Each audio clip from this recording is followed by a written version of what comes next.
The Bible speaks about a time when the nation of Israel will be restored to the land after a lengthy exile. Every word that I just said is a fact today.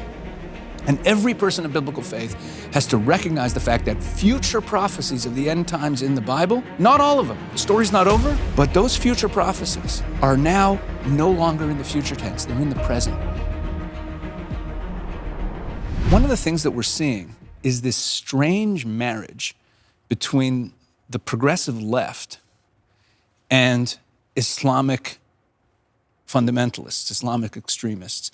And it seems so strange. Like, what do these two groups have in common? And you know, you've probably seen on the internet people crack jokes about things like Queers for Palestine, and about how everyone knows that a lot of these progressives, if they were in the Gaza Strip, would be probably thrown off a rooftop. You know, so there's this unique new kind of anti-Semitism. This isn't Nazi Germany.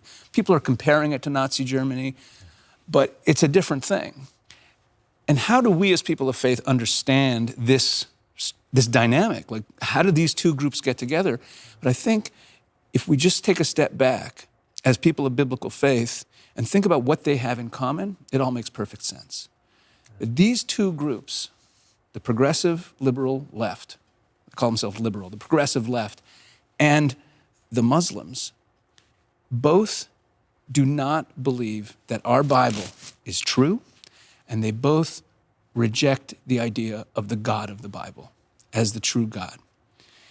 And throughout the Bible, God tells us over and over again that the way to know that he is the Lord, that phrase in the Bible, they will know that I am the Lord, is over and over again, almost every time in the Bible, is in the context of the restoration of the people of Israel after a 2,000-year exile in the land. Because God declares over and over again in the Bible that prophecy, the most repeated prophecy in the Bible, of the restoration of the nation of Israel after thousands of years of exile, is the greatest evidence of God's dominion over history. That's how we know who he is. And somehow our enemies, deep down, they know that. And they know that if the Jewish people today are restored after a lengthy exile to the land of Israel, that the God of Israel is true and the Bible is true, and they must stand against it.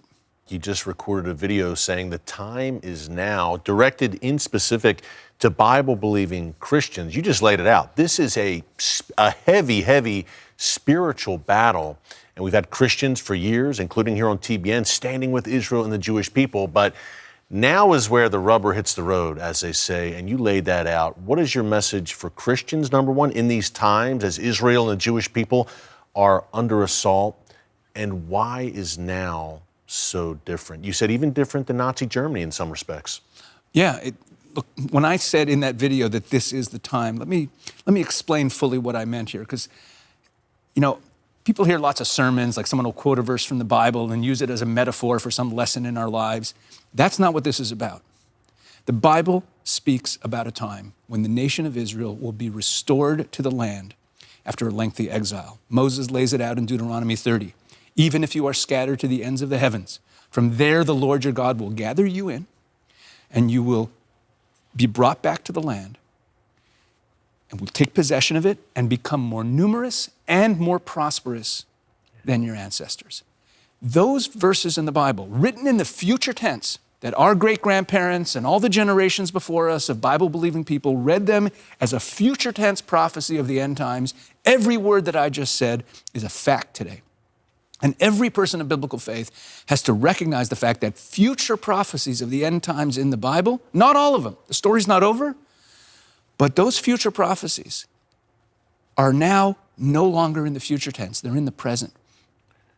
And the Bible says repeatedly that when the nation of Israel is restored, there will be among the nations those who rise up against us, those who try to prevent that restoration of Israel in this land.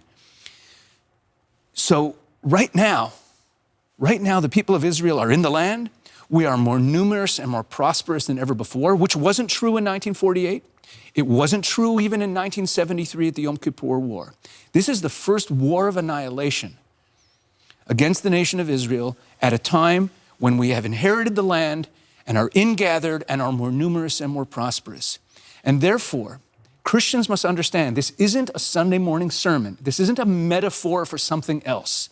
This is the simple meaning of the text, that this war right now is the war that was talked about in the Bible. Now, someone might say, wait a second, Rabbi, are you like reading the tea leaves and saying this is the end of days? Who knows the mind of God? You're right. If this isn't the war that the Bible talks about, that means we're saying that at some point in the future, under these similar circumstances, there's going to be another one just like it. What I'm saying is that as people of faith, we have to treat this as though it's a war in the Bible because it kind of looks like it is.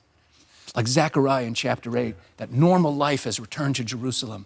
And the nations of the world are streaming to Jerusalem to seek God. And we see that with millions of Christians every year coming to Israel, standing alongside the people of Israel. These prophecies of the future, which seemed impossible. A Jew listening to Zechariah 3,000 years ago, being told the nations of the world are going to come to Jerusalem to be with us. The movement of Christians who stand alongside Israel, who stand up and say, I stand with Israel, are themselves a fulfillment of biblical prophecy. That's Zechariah chapter 2. Many nations will be joined to me in that day and will become my people, together with the nation of Israel. So Christians have to realize that this isn't a Jewish fight and you're rooting for us and you're cheering for us on the sidelines. This is a fight for the truth of the Bible. Look, if Israel loses this war, if Hezbollah comes in at some point, and let's say the worst case scenario happens and Israel's wiped off the map, you know what that means? That means that the Bible is false.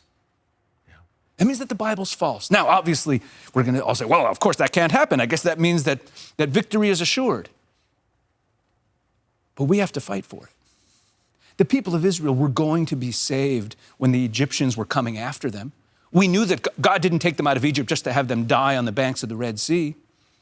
But when Moses said to the people, right before the sea split, he said, stand and see the salvation of God. God is going to redeem you. And God says to Moses, Moses, it's right there in the text, why are you crying out to me? Tell the people to go.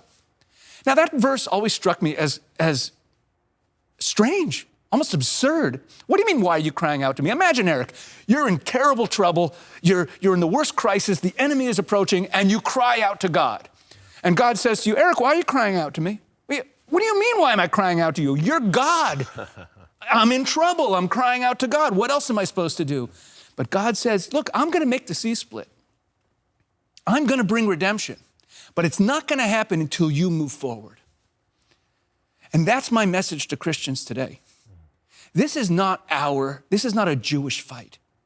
We're on the front lines because the way God shows his dominion over history is through the prophetic and impossible history of the people of Israel.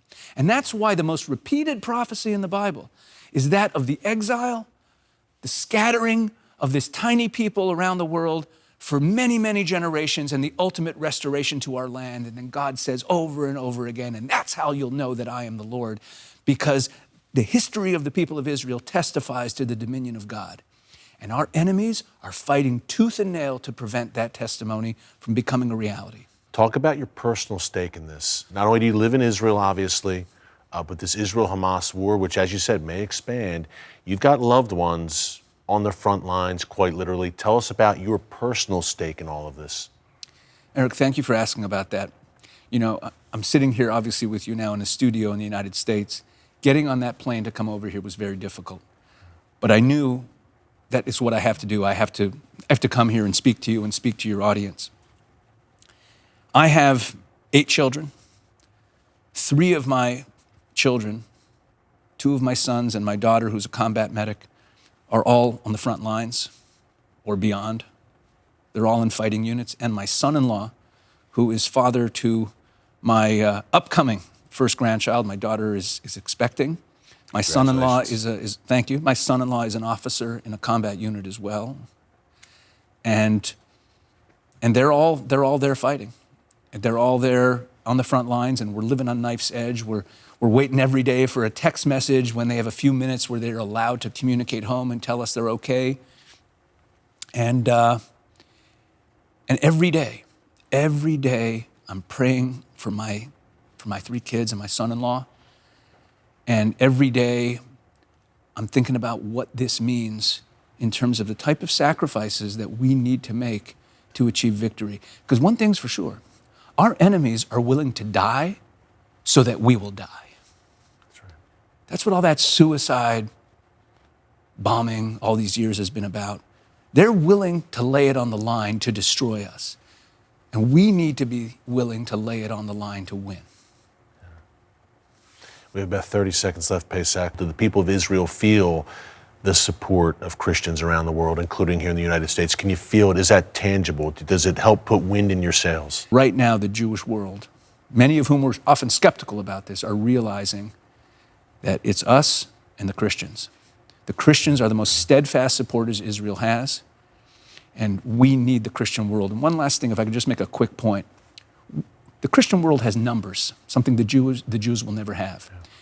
And if you think that you're not involved in this war, every Christian must realize you are a combatant, because the main war here is the information war. Our enemies are putting out all kinds of false information, and we need Christians to step up, to have those rallies, to put out information, to share all the right information, to combat what our enemies are doing, and that will give a back to the Israeli army, to my kids, to do what we have to do to defeat this evil.